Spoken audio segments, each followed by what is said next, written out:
मुझे बताई थी कि एक परिवार मेरा वो है जहाँ मैंने जन्म लिया, और एक परिवार आप लोग हैं जिन्होंने हमारा हर परिस्थिति में साथ दिया। मेरे पिताजी 3 बार विधायक भी रहे। भवानीखेड़ा विधानसभा से आपने उनको एक ताकतवर नेता बनाया। उसके बाद चौथी बार जब चुनाव लड़ा तो उसमें भी आपने मुकाबला किया।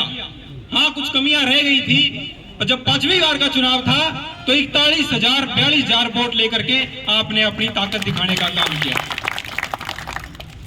साथियों, सारी चीजें आप जानते हैं किस प्रकार, चाहे जो भी जिम्मेवारी हमारे को पार्टी की तरफ से लगी, चाहे वह कहीं प्रभारी लगाने की बात हो, चाहे लोकसभा में सोनीपत का प्रभारी लगाया गया, चाहे छोटी सी भी अगर धरना प्रदर्शन करने की बात करी गई, हमारे को जिला अध्यक्ष का मैंने चुनाव लड़ा। आप लोगों के आशीर्वाद से मैं जिला का अध्यक्ष भी बना और रिकॉर्ड तोड़ वोटों से आपने जिताया। और जहां मेरी जिम्मेवारी लगी, आपने सभी साथियों ने मिलकर के कांग्रेस पार्टी को मजबूत करने का कार्य किया, विपक्ष में अपनी आवाज को बुलंद करने का कार्य किया। युवा साथियों ने मेरा साथ दिया। आज जब आप लोगों की मेहनत की बदौलत आज हर जगह यह आवाज है कि आने वाली सरकार कांग्रेस की सरकार बनने वाली है।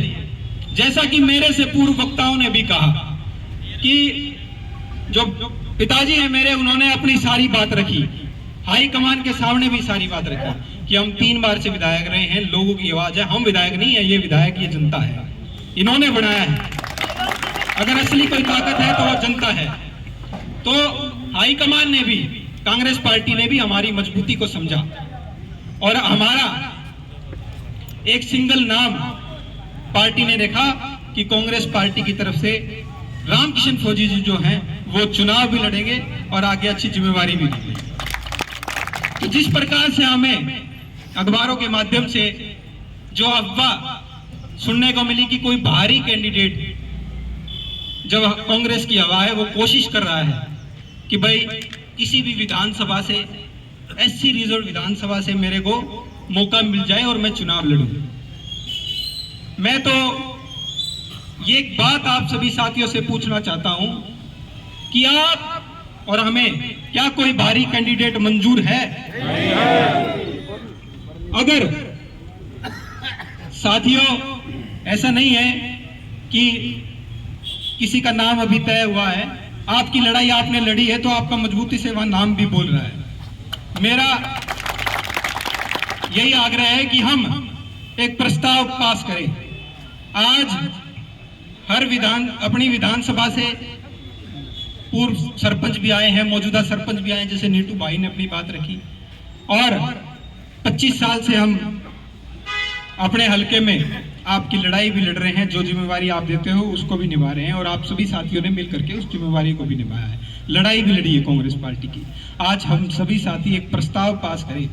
अगर ये अफवाह उड़ रही है कहीं से, ये बात कहीं से आ रही है, तो मेरा एक प्रस्ताव है कि बाहरी कैंडिडेट कोई भी हो, हमें बाहरी कैंडिडेट मंजूर नहीं है। आप सभी साथी जो है, मैं बोलूंगा बाहरी कैंडिडेट, आपने बोलना है मंजूर नहीं है।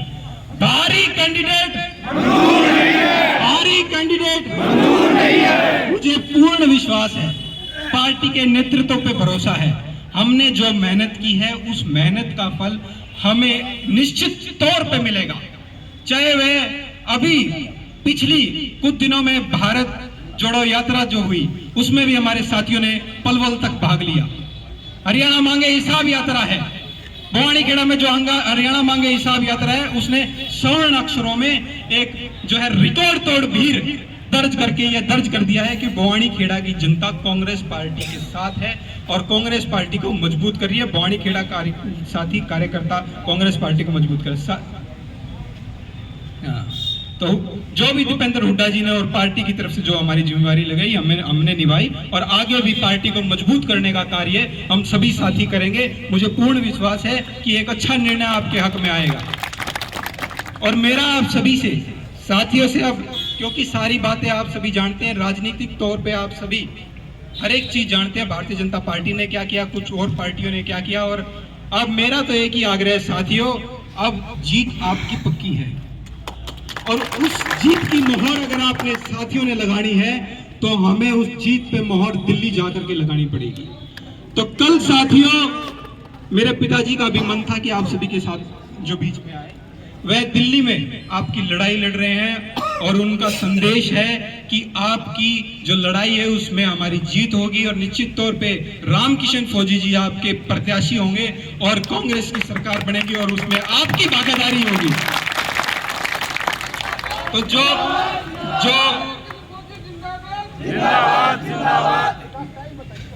जो हमारा